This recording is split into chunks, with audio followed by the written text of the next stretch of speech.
आंदोलन। दक्षिण अफ्रीका में उन्हें पहली बार भारतीय होने पर भेदभाव का सामना करना पड़ा। प्रथम श्रेणी की ट्रेन टिकट होने पर भी उन्हें तृतीय श्रेणी में जाने को कहा गया। न मानने पर उन्हें ट्रेन से फेंक दिया गया था। इतना ही नहीं, पायदान पर शेष यात्रा करते हुए एक यूरोपियन यात्री के अंदर आने पर चालक की मार भी झेलनी पड़ी। उन्होंने अपनी इस यात्रा में अन्य भी कई कठिनाई का सामना किया। अफ्रीका में कई होटलों को उनके लिए वर्जित कर दिया गया। इसी तरह ही बहुत सी घटनाओं में से एक ये भी थी जिसमें अदालत के न्यायाधीश ने उन्हें अपनी पगड़ी उतारने का आदेश दिया था, जिसे उन्होंने नहीं माना। इन सारी घटनाओं ने गांधी के मनोबल पर काफी प्रभाव डाला। इन सारी घटनाओं की वजह से ही गांधी विद्यमान सामाजिक अन्याय के प्रति जागरूक बने तथा सामाजिक सक्रियता की व्याख्या करने में मददगार सिद्ध हुए। दक्षिण अफ्रीका में भारतीयों पर हो रहे अन्याय को देखते हुए गांधी ने अंग्रेजी साम्राज्य के अंतर्गत अपने देशवासियों के सम्मान तथा देश में स्वयं अपनी स्थिति के लिए प्रश्न उठाए। 1906 में जुलू दक्षिण अफ्रीका में नए चुनाव करके लागू करने के बाद 2 अंग्रेज अधिकारियों को मार डाला गया। बदले में अंग्रेजों ने जुलू के खिलाफ युद्ध छेड़ दिया। गांधी जी ने भारतीयों को भर्ती करने के लिए ब्रिटिश अधिकारियों को सक्रिय रूप से प्रेरित किया। उनका तर्क था, अपनी नागरिकता के दावों को कानूनी जामा पहनाने के लिए भारतीयों को युद्ध प्रयासों में सहयोग देना चाहिए। तथापि अंग्रेजों ने अपनी सेना में भारतीयों को पद देने से इनकार कर दिया था। इसके बावजूद उन्होंने गांधी जी के इस प्रस्ताव को मान लिया कि भारतीय घायल अंग्रेज सैनिकों को उपचार के लिए स्ट्रेचर पर लाने के लिए स्वेच्छ पूर्वक कार्य कर सकते हैं। इस काम की बागडोर गांधी ने थामी। गांधी की राय में 1906 का मसौदा अध्यादेश भारतीयों की स्थिति में किसी निवासी के नीचे वाले स्तर के समान लाने जैसा था। इसलिए उन्होंने सत्याग्रह की तर्ज पर काफिरों का उदाहरण देते हुए भारतीयों से अध्यादेश का विरोध करने का आग्रह किया। भारतीय स्वतंत्रता संग्राम के लिए संघर्ष। गांधी 1915 में दक्षिण अफ्रीका से भारत में रहने के लिए लौट आए। उन्होंने भारतीय राष्ट्रीय कांग्रेस यानी कि इंडियन नेशनल कांग्रेस के अधिवेशनों पर अपने विचार व्यक्त किए, लेकिन उनके विचार भारत के मुख्य मुद्दों, राजनीति तथा उस समय के कांग्रेस दल के प्रमुख भारतीय नेता गोपाल कृष्ण गोखले पर ही आधारित थे, जो एक सम्मानित नेता थे। चंपारण और खेड़ा। गांधी की पहली बड़ी उपलब्धि 1918 में चंपारण सत्याग्रह और खेड़ा सत्याग्रह में मिली। हालांकि अपने निर्वाह के लिए जरूरी खाद्य फसलों की बजाय नील, इंडिगो, नगद पैसा देने वाली खाद्य फसलों की खेती वाले आंदोलन भी महत्वपूर्ण रहे। जमींदारों, अधिकांश अंग्रेज की ताकत से दमन हुए भारतीयों को नाम मात्र भरपाई भत्ता दिया गया, जिससे वे अत्यधिक गरीबी से घिर गए। गांवों में बुरी तरह गंदा और अस्वास्थ्यकर और शराब, अस्पृश्यता और पर्दा से बांध दिया गया। अब एक विनाशकारी अकाल के कारण शाही कोष की भरपाई के लिए अंग्रेजों ने दमनकारी कर लगा दिए, जिनका बोझ दिन प्रतिदिन बढ़ता ही गया। यही हालात खेड़ा में भी बनी। इसके उत्तर में गांधी जी ने एक आश्रम बनाया, जहां उनके बहुत सारे समर्थकों और नए स्वैच्छिक कार्यकर्ताओं को संगठित किया गया। उन्होंने गांवों का एक विस्तृत अध्ययन और सर्वेक्षण किया, जिसमें प्राणियों पर हुए अत्याचार के भयानक कांडों का लेखा जोखा रखा गया और इसमें लोगों की निष्फल सामान्य अवस्था को भी शामिल किया गया था। ग्रामीणों में विश्वास पैदा करते हुए उन्होंने अपना कार्य गांवों की सफाई करने से आरंभ किया, जिसके अंतर्गत स्कूल और अस्पताल बनाए गए और उपरोक्त कथित बहुत सी सामाजिक बुराइयों को समाप्त करने के लिए ग्रामीण नेतृत्व प्रेरित किया। लेकिन इसके प्रमुख प्रभाव उस समय देखने को मिले जब उन्हें अशांति फैलाने के लिए पुलिस ने गिरफ्तार किया और उन्हें प्रांत छोड़ने के लिए आदेश दिया गया। हजारों की तादाद में लोगों ने विरोध प्रदर्शन किए और जेल, पुलिस स्टेशन एवं अदालतों के बाहर रैलियां निकालकर गांधी जी को बिना शर्त रिहा करने की मांग की। गांधी जी ने जमींदारों के खिलाफ विरोध प्रदर्शन और हड़तालों का नेतृत्व किया और लोगों को उनकी हक की आमदनी दिलाई। इस संघर्ष के बाद से लोगों ने उन्हें बापू का दर्जा दिया और महात्मा के नाम से संबोधित किया।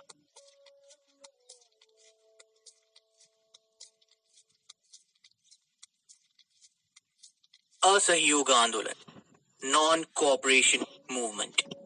गांधी जी ने असहयोग, अहिंसा तथा शांतिपूर्ण प्रतिकार को अंग्रेजों के खिलाफ शस्त्र के रूप में उपयोग किया। पंजाब में अंग्रेजी फौजों द्वारा भारतीयों पर जालियांवाला नरसंहार, जिसे अमृतसर नरसंहार के नाम से भी जाना जाता है, इसने देश को भारी आघात पहुंचाया, जिससे जनता में क्रोध और हिंसा की ज्वाला भड़क उठी। गांधी जी ने ब्रिटिश राज तथा भारतीयों द्वारा उपचारात्मक रवैया दोनों की चर्चा की। उन्होंने ब्रिटिश नागरिकों तथा दंगों के शिकार लोगों के प्रति संवेदना व्यक्त की तथा पार्टी के आरंभिक विरोध के बाद दंगों की कड़ी निंदा की। दिसंबर 1921 में गांधी, जो भारतीय राष्ट्रीय कांग्रेस के कार्यकारी अधिकारी नियुक्त किए गए, उनके नेतृत्व में कांग्रेस को स्वराज के नाम वाले एक नए उद्देश्य के साथ संगठित किया गया। पार्टी को किसी एक कुलीन संगठन ना बनाकर इसे राष्ट्रीय जनता की पार्टी बनाने के लिए इसके अंदर अनुशासन में सुधार लाने के लिए एक पदसोपान सीमित गठित की गई। गांधी जी ने अपने अहिंसात्मक मंच को स्वदेशी नीति में शामिल करने के लिए विस्तार किया, जिसमें विदेशी वस्तुओं विशेषकर अंग्रेजी वस्तुओं का बहिष्कार करना था। इससे जुड़ने वाली उनकी वकालत का ये कहना था कि सभी भारतीय अंग्रेजों द्वारा बनाए गए वस्त्रों की अपेक्षा हमारे अपने लोगों द्वारा हाथ से बनाई गई खादी पहने। गांधी जी ने स्वतंत्रता आंदोलन को सहयोग देने के लिए पुरुषों और महिलाओं को प्रतिदिन खादी के लिए सूत काटने में समय बिताने के लिए कहा। यह अनुशासन और समर्पण लाने की ऐसी नीति थी जिससे अनिच्छा और महत्वाकांक्षा को दूर किया जा सके और इनके स्थान पर उस समय महिलाओं को शामिल किया जाए जब ऐसे बहुत से विचार आने लगे कि इस प्रकार की गतिविधियां महिलाओं के लिए सम्मानजनक नहीं है। इसके अलावा गांधी जी ने ब्रिटेन की शैक्षिक संस्थाओं तथा अदालतों का बहिष्कार और सरकारी नौकरियों को छोड़ने का तथा सरकार से प्राप्त तमगो और सम्मान को वापस लौटाने का भी अनुरोध किया। गांधी जी के एकता वाले व्यक्तित्व के बिना इंडियन नेशनल कांग्रेस उनके जेल में 2 साल रहने के दौरान ही 2 दलों में बंटने लगी, जिसके एक दल का नेतृत्व सदन में पार्टी की भागीदारी के पक्ष वाले चित्तरंजन दास तथा मोतीलाल नेहरू ने किया, तो दूसरे दल का नेतृत्व इसके विपरीत चलने वाले चक्रवर्ती राजगोपालाचार्य और सरदार वल्लभ भाई पटेल ने किया। इसके अलावा हिंदुओं और मुसलमानों के बीच अहिंसा आंदोलन के चरम सीमा पर पहुंचने के बाद सहयोग टूट रहा था। गांधी जी ने इस खाई को बहुत से साधनों से भरने का प्रयास किया, जिसमें उन्होंने 1924 की बसंत में सीमित सफलता दिलाने वाले 3 सप्ताह का उपवास करना भी शामिल था। स्वराज एवं नमक सत्याग्रह। गांधी जी सक्रिय राजनीति से दूर ही रहे और 1920 की अधिकांश अवधि तक वे स्वराज पार्टी और इंडियन नेशनल कांग्रेस के बीच खाई को भरने में लगे रहे और इसके अतिरिक्त वे अस्पृश्यता, शराब, अज्ञानता और गरीबी के खिलाफ आंदोलन भी छेड़ते रहे। दिसंबर 1928 में गांधी जी ने कलकत्ता में आयोजित कांग्रेस के एक अधिवेशन में एक प्रस्ताव रखा, जिसमें भारतीय साम्राज्य को सत्ता प्रदान करने के लिए कहा गया था, अथवा ऐसा ना करने के बदले अपने उद्देश्य के रूप में संपूर्ण देश की आजादी के लिए असहयोग आंदोलन का सामना करने के लिए तैयार रहे। गांधी जी ने न केवल युवा वर्ग, सुभाष चंद्र बोस तथा जवाहरलाल नेहरू जैसे पुरुषों द्वारा तत्काल आजादी की मांग के विचारों को फलीभूत किया, बल्कि अपनी स्वयं की मांग को 2 साल की बजाय 1 साल के लिए रोक दिया। फिर 26 जनवरी 1930 का दिन लाहौर में भारतीय स्वतंत्रता दिवस के रूप में इंडियन नेशनल कांग्रेस ने मनाया। यह दिन लगभग प्रत्येक भारतीय संगठनों द्वारा भी मनाया गया। इसके बाद गांधी जी ने मार्च 1930 में नमक पर कर लगाए जाने के विरोध में नया सत्याग्रह चलाया, जिसे 12 मार्च से 6 अप्रैल तक नमक आंदोलन के याद में 400 किलोमीटर यानी कि 248 मील तक का सफर अहमदाबाद से दांडी, गुजरात तक चलाया गया, ताकि स्वयं नमक उत्पन्न किया जा सके। समुद्र की ओर इस यात्रा में हजारों की संख्या में भारतीयों ने भाग लिया। भारत में अंग्रेजों की पकड़ को विचलित करने वाला ये एक सर्वाधिक सफल आंदोलन था, जिसमें अंग्रेजों ने 80,000 से ज्यादा अधिक लोगों को जेल भेजा। लॉर्ड एडवर्ड इरविन द्वारा प्रतिनिधित्व वाली सरकार ने गांधी जी के साथ विचार विमर्श करने का निर्णय लिया। ये इरविन गांधी की संधि मार्च 1931 में गांधी जी ने हस्ताक्षर किया था। सविनय अवज्ञा आंदोलन को बंद करने के लिए ब्रिटिश सरकार ने सभी राजनैतिक कैदियों को रिहा करने के लिए अपनी रजामंदी दे दी। इस समझौते के परिणाम स्वरूप गांधी को भारतीय राष्ट्रीय कांग्रेस के एकमात्र प्रतिनिधि के रूप में लंदन में आयोजित होने वाले गोलमेज सम्मेलन में भाग लेने के लिए आमंत्रित किया गया। ये सम्मेलन गांधी जी और राष्ट्रवादी लोगों के लिए घोर निराशाजनक रहा। इसका कारण सत्ता का हस्तांतरण करने की बजाय भारतीय जूतों एवं भारतीय अल्पसंख्यकों पर केंद्रित होना था। इसके अलावा लॉर्ड इरविन के उत्तराधिकारी लॉर्ड वेलिंगटन ने राष्ट्रवादियों के आंदोलन को नियंत्रित एवं कुचलने का एक नया अभियान आरंभ कर दिया। गांधी फिर से गिरफ्तार कर लिए गए और सरकार ने उनके अनुयायियों को उनसे पूर्णतया दूर रखते हुए गांधी जी द्वारा प्रभावित होने से रोकने की कोशिश की, लेकिन ये युक्ति सफल नहीं रही। दलित आंदोलन और निश्चय दिवस। 1932 में दलित नेता और प्रकांड विद्वान डॉक्टर बाबा साहेब आम्बेडकर के चुनाव प्रचार के माध्यम से सरकार ने अछूतों को एक नए संविधान के अंतर्गत अलग निर्वाचन मंजूर कर दिया। इसके विरोध में गांधी जी ने सितंबर 1932 में 6 दिन का अनशन ले लिया, जिसने सरकार को सफलतापूर्वक दलित से राजनीतिक नेता बने पलवनकर बालू द्वारा की गई मध्यस्थता वाली एक समान व्यवस्था को अपनाने पर बल दिया। गांधी जी ने इन अछूतों को हरिजन का नाम दिया, जिन्हें वे भगवान की संतान मानते थे। 8 मई 1933 को गांधी जी ने हरिजन आंदोलन में मदद करने के लिए आत्म शुद्धिकरण का 21 दिन तक चलने वाला उपवास किया। भारतीय स्वतंत्रता संग्राम के दिनों में हिंदुस्तान की सामाजिक बुराइयों में छुआछूत एक प्रमुख बुराई थी, जिसके विरुद्ध महात्मा गांधी और उनके अनुयायी संघर्ष करते रहते थे। जब कांग्रेस पार्टी को चुनाव लड़ने के लिए चुना और संघीय योजना के अंतर्गत सत्ता स्वीकार की, तब गांधी जी ने पार्टी की सदस्यता से इस्तीफा देने का निर्णय ले लिया। वो पार्टी के इस कदम से सहमत नहीं थे, किंतु महसूस करते थे कि यदि वे इस्तीफा देते हैं, तब भारतीयों के साथ उसकी लोकप्रियता पार्टी की सदस्यता को मजबूत करने में आसानी प्रदान करेगी, जो अब तक कम्युनिस्टों, समाजवादियों, व्यापार संघों, छात्रों, धार्मिक नेताओं से लेकर व्यापार संघों और विभिन्न आवाजों के बीच विद्यमान थी। इससे इन सभी को अपनी अपनी बातों के सुने जाने का अवसर प्राप्त होगा।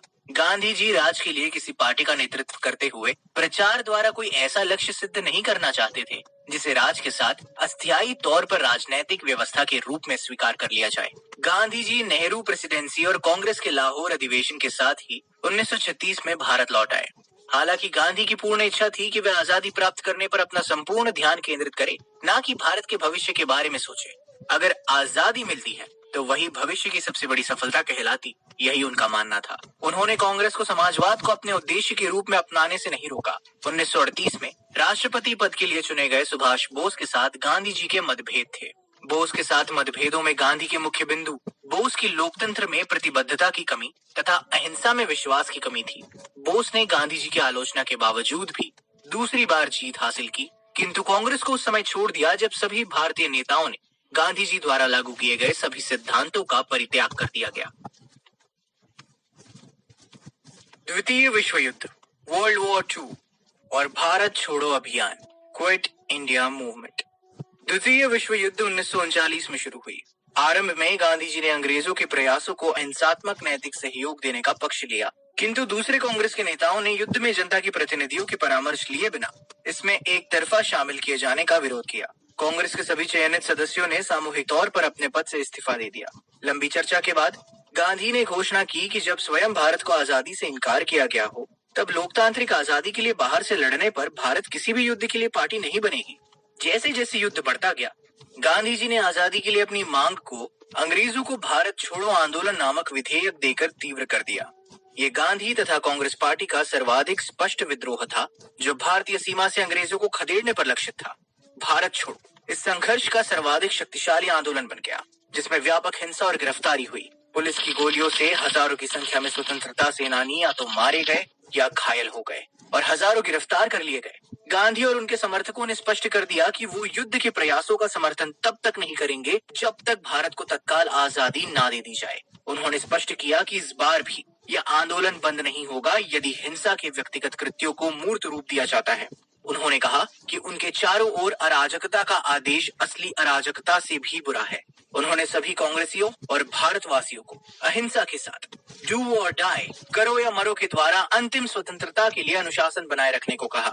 गांधी जी और कांग्रेस कार्यकारिणी समिति के सभी सदस्यों को अंग्रेजों द्वारा मुंबई में 9 अगस्त 1942 को गिरफ्तार कर लिया गया। गांधी जी को पुणे के आगा खां महल में 2 साल तक बंदी बनाकर रखा गया। यही वो समय था जब गांधी जी को उनके निजी जीवन में 2 गहरे आघात लगे। उनका 50 साल पुराना सचिव महादेव देसाई 6 दिन बाद ही दिल का दौरा पड़ने से मर गए और गांधी जी के 18 महीने जेल में रहने के बाद 22 फरवरी 1944 को उनकी पत्नी कस्तूरबा गांधी का देहांत हो गया। इसके 6 सप्ताह बाद गांधी जी को भी मलेरिया का भयंकर शिकार होना पड़ा। उनके खराब स्वास्थ्य और जरूरी उपचार के कारण 6 मई 1944 को युद्ध की समाप्ति से पूर्व ही उन्हें रिहा कर दिया गया।